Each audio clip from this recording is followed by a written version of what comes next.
একটি সরকারি প্রাথমিক মাধ্যমিক বিদ্যালয়ে ক্লাস 5-এ পড়তো একটি মেয়ে রুমা। বয়সে ছোট, কিন্তু মনের দিক দিয়ে অনেক বড়।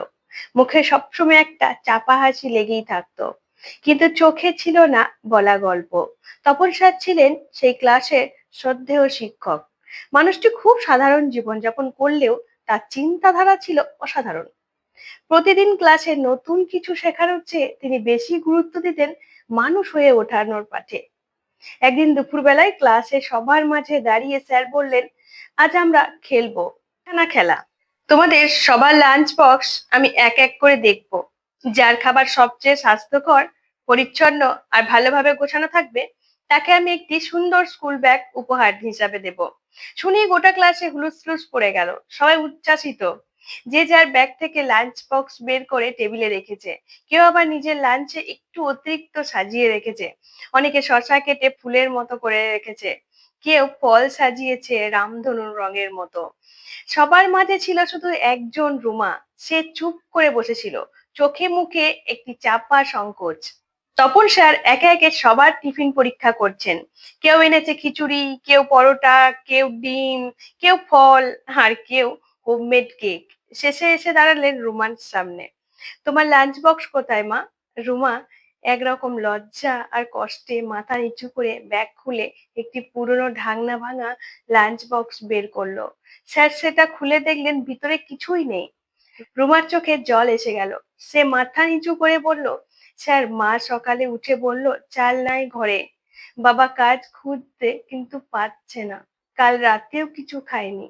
আজ সকালে মা এক গ্লাস জল খেয়ে স্কুলে পাঠিয়ে দিয়েছে। বলেছে লজ্জা পেও না, স্যাররা ভালো মানুষ, বুঝবেন। পুরো ক্লাস নিস্তব্ধ, কারোর মুখে কোনো শব্দ নেই। যাদের লাঞ্চ বক্সে ছিল বাহারি খাবার, তাদের চোখেও একটা অপরাধ বোধের ছায়া। তপন স্যার ধীরে ধীরে বললেন, আজকের খেলার নিয়ম বদলালাম। এখন আমি যে ব্যাগটি উপহার দেব, সেটা পাবেন সেই, যার লাঞ্চ বক্সে সবচেয়ে বেশি ভালোবাসা, সহানুভূতি আর সাহস আছে। তারপর তিনি ব্যাগটা নিয়ে এগিয়ে গেলেন রুমার দিকে।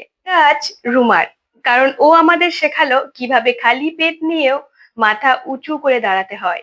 রুমা কাঁদতে কাঁদতে ব্যাগটা গ্রহণ করলো। ক্লাসের সবাই হাততালি দিল, কিন্তু সেই তালির শব্দে মিলেমিশে ছিল অনুশোচনা, শ্রদ্ধা আর সহানুভূতির স্পর্শ। পরদিন সকালবেলা যখন তপন স্যার ক্লাসে ঢুকলেন, অবাক হয়ে দেখলেন প্রত্যেকটি ছাত্রছাত্রী একটি করে ছোট ব্যাগ নিয়ে এসেছে। কেউ এনেছে চাল, কেউ ডাল, কেউ আলু পেঁয়াজ, কেউ বিস্কুট, কেউ ছোট ছোট সাবান কিংবা কাপড়। রুমির বেঞ্চের পাশে গিয়ে নাজমা নামের একটি ছাত্রী বলল, স্যার, আমরা সকলেই মিলে একটি বন্ধুত্বের উপহার বানিয়েছি। এসব জিনিস রুমার ঘরে নিয়ে যাবে, যাতে ওদের কষ্ট একটু হলেও কমে। তপন স্যার কিছুক্ষণ চুপ থাকলেন, তার চোখে জল নেমে এলো। তিনি শুধু বললেন, আজ আমি শুধু শিক্ষক নই, একজন ছাত্রও বটে। তোমাদের কাছেই আমি আজ ভালোবাসা আর মানবিকতা শিখেছি। পড়াশোনার জীবনের দরকার, কিন্তু তার চেয়েও জরুরি সহানুভূতি, দয়া আর অন্যের কষ্ট বুঝতে শেখা। একটা খালি লাঞ্চ বক্স কাউকে মানুষ করে তুলতে পারে, যদি পাশে থাকে এমন কিছু হৃদয়বান বন্ধু। এই ছোট ছোট ভিডিওগুলো যদি ভালো লেগে থাকে, লাইক শেয়ার কমেন্ট করতে একদম ভুলবে না।